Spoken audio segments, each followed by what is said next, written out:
नमस्कार दोस्तों आज हम चर्चा करने वाले हैं बृहस्पति के खाना नंबर 8 के बारे में। अगर बृहस्पति खाना नंबर में 8 में हो तो कई बार क्या होता है कि ऐसे व्यक्ति बेमतलब के झूठे आरोपों में फंसते हैं। ऐसे व्यक्ति के साथ जैसे कहते हैं जीवन में एक बार बहुत बड़ी गिरावट आती है, इंसान शून्य पर पहुंच जाता है, फिर उठता है और कई बार ऐसे व्यक्ति के जीवन में लांछन लगना या फिर झूठे आरोप लगना आम बात हो जाती है। तो अगर आपके साथ ऐसी कंडीशन होती है तो हमें करना क्या है। बृहस्पति खाना नंबर 8 के उसूल हैं, वो उसूल ये हैं कि आपको कभी भी घर में मूर्तियाँ, देवी देवताओं की मूर्तियाँ रख के पूजन नहीं करना है और घर का जो सोना होता है उस सोने को बचा के रखिए। अगर कोई पुराने समय का यानी कि आपके दादा परदादा या फिर माता का सोना रखा हुआ है तो उसको कभी भी बेचिए मत। ये सोना आपकी किस्मत से जुड़ा होता है और अगर आप इस सोने को बेचते हैं तो आपकी किस्मत पर खराबियां आनी शुरू हो जाती है, आप किस्मत को लेकर परेशानियां झेलना शुरू हो जाते हो। तो ऐसे सोने को जितना हो सके बचा के रखिए। अपने शरीर पर पीला धागा या फिर चांदी की डिबिया में आप केसर जरूर अपने पास रखिए।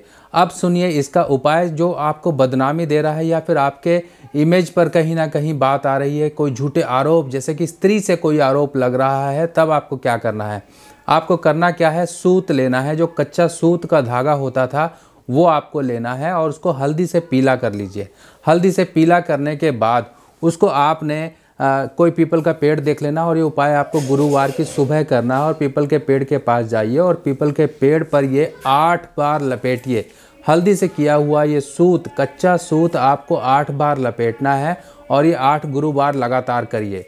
अब इसके पीछे लॉजिक क्या है ये समझिए। जो सूत होता है वो स्त्री को रिप्रेजेंट करता है क्योंकि शुक्र ही सूत को रिप्रेजेंट करता है। अगर शुक्र की बात करें तो शुक्र स्त्री को रिप्रेजेंट करता है। अब जब भी ऐसी कंडीशन आ रही हो कि आपके ऊपर स्त्रियों से कहीं ना कहीं आरोप पड़ रहे हो, चाहे वो मैरिड लाइफ की हो, चाहे अड़ोस पड़ोस से कोई एलिगेशन लग गए हो, कुछ भी लग गए हो, तो आपको ये रेमेडी ज़रूर कर लेनी है। आपको हल्दी से वो पीला करना, यानी कि वो शुक्र को आपने हल्दी का रंग चढ़ा के, बृहस्पति का रंग चढ़ा के, बृहस्पति के बंधन में बांध के आपने पेड़ के साथ यानी कि पीपल के पेड़ के साथ उसको 8 बार लपेट दिया, जिससे कि बृहस्पति और शुक्र वहाँ पेड़ के साथ बंध गए, जो कि बृहस्पति है।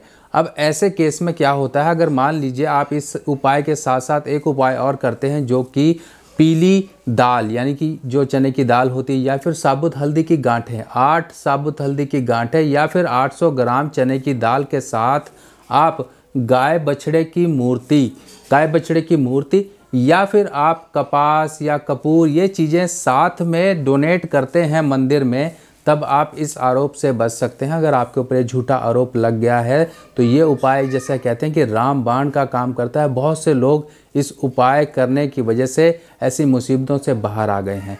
तो आपको कुछ हिदायतें भी पालन करनी है, जैसे कि आपको बताया गया घर में मूर्ति नहीं होनी चाहिए, अगर होगी तो परेशानी लाएगी, आपके जीवन में हर तरह से परेशानी होगी। इसके पीछे कारण ये होता है जब भी हम मूर्ति रखते हैं, जब भी कोई देवी देवताओं की मूर्ति रखते हैं तो उनका दोष हमारे ऊपर लगता है क्योंकि हम पूरी प्रक्रिया उनकी कभी भी फॉलो नहीं कर पाते हैं। एक तरीके से वो निरादर लगता है और डिसरिगार्ड होता है, जिस वजह से बृहस्पति खाना नंबर 8 में बैठा इंसान के ऊपर दोष मढ़ देता है। तो इन बातों को समझ कर ही हमें अपने ग्रहों के अनुसार अपनी ज़िंदगी को जीना चाहिए। अगर हम उनके उलट चलेंगे तो परेशानियां तो नेचुरली आपके जीवन में आएंगी ही आएंगी। तो दोस्तों आई होप आपको ये छोटी सी इन्फॉर्मेशन बहुत काम आएगी। आपकी कहीं पर परेशानी ऐसी फंसी हुई है तो आप उससे ज़रूर निकलोगे। मिलते हैं नई वीडियो में, तब तक के लिए आज्ञा दीजिए। नमस्कार।